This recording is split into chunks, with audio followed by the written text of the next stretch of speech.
A new housing law just went into effect, and it's already changing what homeowners are allowed to do with their own property.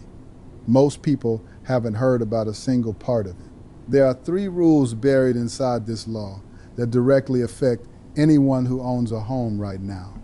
And by the end of this video, you'll know all 3, including the one insurance companies really don't want you paying attention to. Hey, on this channel, every week, I break down the real financial information that affects homeowners and seniors directly. The rules that just changed, the protections you already qualify for, and the steps that actually make a difference in your day-to-day finances. This is the kind of thing I cover here every single week. So if that sounds useful to you, go ahead and hit subscribe and turn on notifications so you don't miss the next one. Now let's get into it. Rule 1 has to do with how your property gets reassessed. In a lot of counties, home values have jumped so fast over the last few years that property tax bills jumped right along with them, sometimes doubling in a single reassessment cycle. The new rule caps how much your assessed value is allowed to increase in a single year, regardless of how much your home's actual market value climbed. Instead of the county taxing you on this year's full spike, the increase gets phased in gradually over several years. The expensive mistake is paying the new bill without comparing it with the previous assessment. Put this year's and last year's notices side by side, look at the assessed value rather than only the total bill, and check whether your homestead filing is current. Here's why that matters in real terms. Say your home was assessed at $310,000 last year and the market pushed it to $410,000 this year. Under the old system, your tax bill could jump immediately to reflect that full $100,000 increase. Under the new cap, most jurisdictions are only allowed to raise your taxable assessment by a fixed percentage each year, often somewhere between 3 and 10% depending on where you live. The rest of that increase gets absorbed gradually instead of hitting you all at once. That does not mean your property taxes can never rise or erase the increased value. It changes how quickly that increase can reach your taxable assessment. This protection isn't automatic everywhere. Some states apply it only to a primary residence, not a second home or rental property.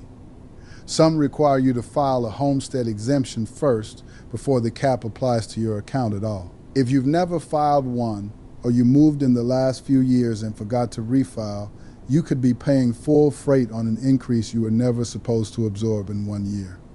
Do not assume the county corrected it. Verify it yourself. Your pass or fail test is visible on the notice. The numbers should show whether the taxable assessment rose gradually or absorbed the full market increase. Checking your assessment notice against last year's is worth 10 minutes because the difference can run into the thousands. Margaret, 69 and retired outside Charlotte, saw her assessment jump nearly 30% after new construction went in 2 streets over. Once the new cap took effect, her county recalculated her bill, phasing the increase in over 4 years instead of taxing the full jump immediately.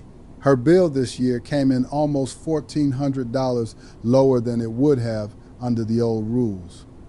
She filed no appeal. The rule worked once she confirmed her homestead filing was current.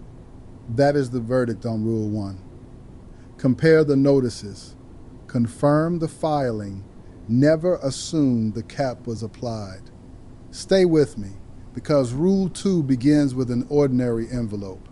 What is written inside that envelope can determine whether you keep your coverage. Rule 2 involves something a lot of homeowners have run into without realizing there was ever a law protecting them from it. Sudden insurance, non-renewal. Over the last several years, insurers in several states have dropped policies in bulk, especially in wildfire or flood risk areas, sometimes with as little as 30 days notice. That left homeowners almost no time to find replacement coverage before their mortgage lenders started asking questions. The new rule extends the minimum notice period an insurer has to give before non-renewing a policy, and in a lot of states that window has moved from 30 days to somewhere closer to 60 or 90, depending on the state. That gives you time to read the reason, collect paperwork, arrange an inspection, and find out whether your state lets you request a review. The insurer must also state a specific reason for the non-renewal in writing rather than sending a vague form letter.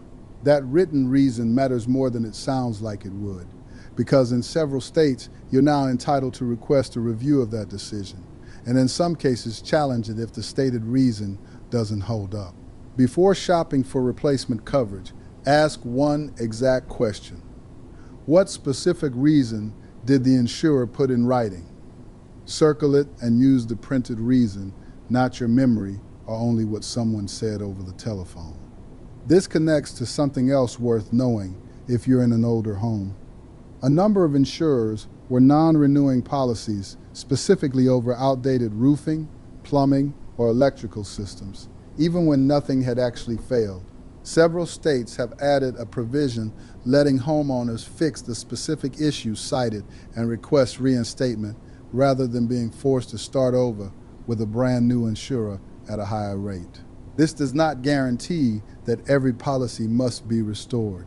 The rule and review process depend on the state and the stated reason, but they can provide a path many homeowners never realize exists. Your pass or fail test is simple.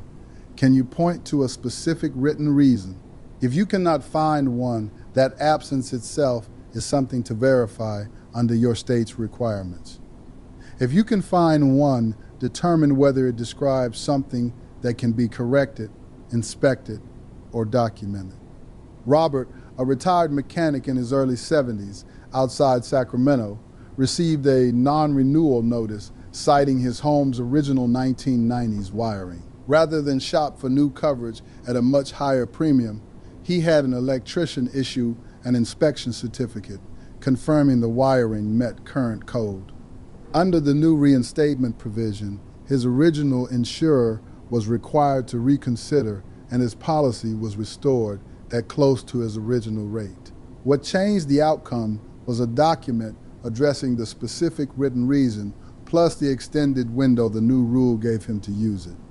Read the reason, document the condition, request the review. That is Rule 2. So here's what I want you to do. The benefits, the discounts, the assistance programs most seniors qualify for but never actually use. I gathered them all in one spot, organized by state and by program, so you don't have to dig through confusing government websites for hours. It's quick, it's straightforward, and any senior can find exactly what fits their situation. No matter what state you're in, there's help out there you're probably leaving on the table. It's called the Senior Exemption Playbook, and it's sitting in the first pinned comment right under this video. Just tap it once, and you'll have everything you need. Now stay right here, because the last one is where this new housing law actually saves homeowners the most money.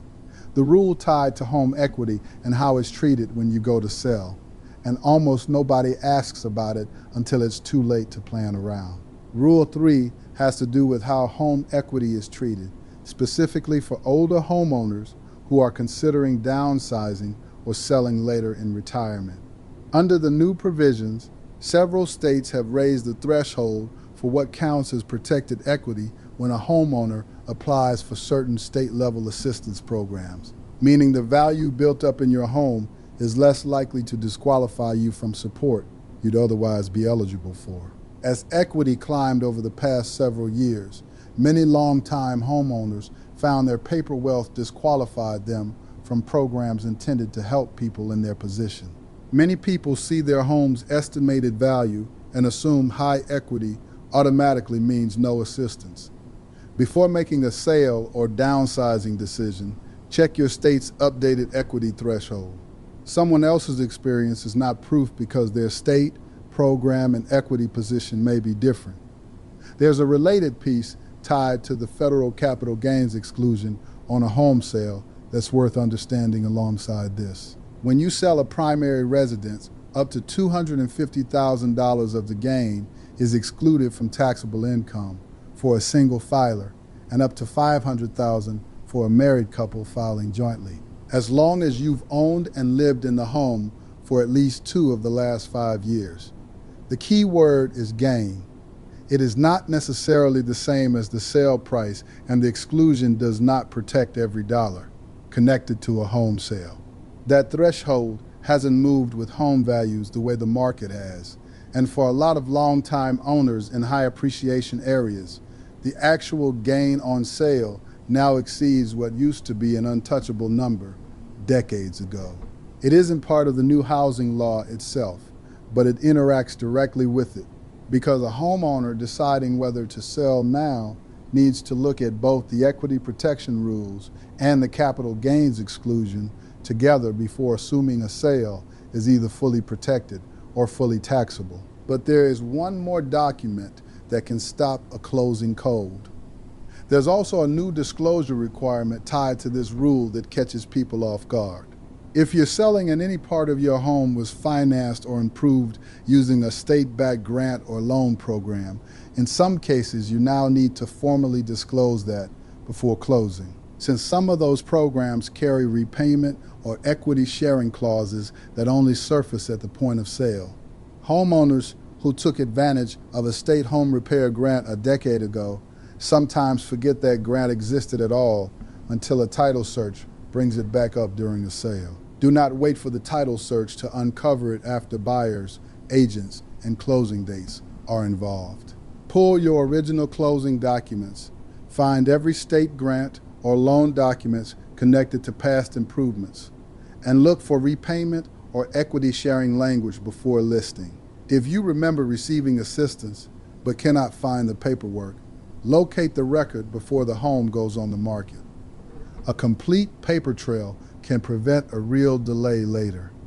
Diane, a retired school teacher in her early 70s outside Tulsa, used a state home repair grant 15 years earlier to replace her storm-damaged roof. When she went to sell last year, that grant surfaced during the title search with a repayment clause she'd completely forgotten about. Because she found her original paperwork ahead of time and understood the new disclosure requirement, she was able to resolve it before closing instead of doing it, which kept her sale on schedule instead of delaying it by weeks. That is Rule 3. Check the equity threshold, understand the exclusion, find the old paperwork before the title search does. Taken together, these 3 rules aren't really separate issues. They're connected pieces of how homeownership gets taxed, insured, and eventually sold. A homeowner who understands the assessment cap but ignores the insurance notice rules can still lose money to a bad non-renewal. Someone who understands their insurance protections but never checks their home equity against local assistance thresholds can miss out on support they'd otherwise qualify for. The 3 work together the same way they were written to. Here's your action checklist for this week. Pull your most recent property tax assessment and compare it against last year's to see whether the increase looks capped or whether you need to confirm your homestead filing is current. If you've received any insurance non-renewal notice in the past year, go back and read the specific reason listed and see whether it's something fixable that could qualify you for reinstatement under the extended notice rules. If you're considering selling in the next few years, locate any state grant or loan paperwork tied to past home improvements now, before a title search brings it up during closing. And if you're weighing whether to downsize, check your state's updated equity threshold for assistance programs before assuming your home value disqualifies you from support you might still be eligible for. None of these 3 rules require a lawyer, a financial advisor, or any special access to use. They're written into the law itself, available to any homeowner willing to read past the headline and into the actual provisions. Most people never do, which is exactly why so much of this goes unused year after year. I am no licensed expert, so make sure to check all of this information with verified official sources for your specific state before you make any decisions based on it.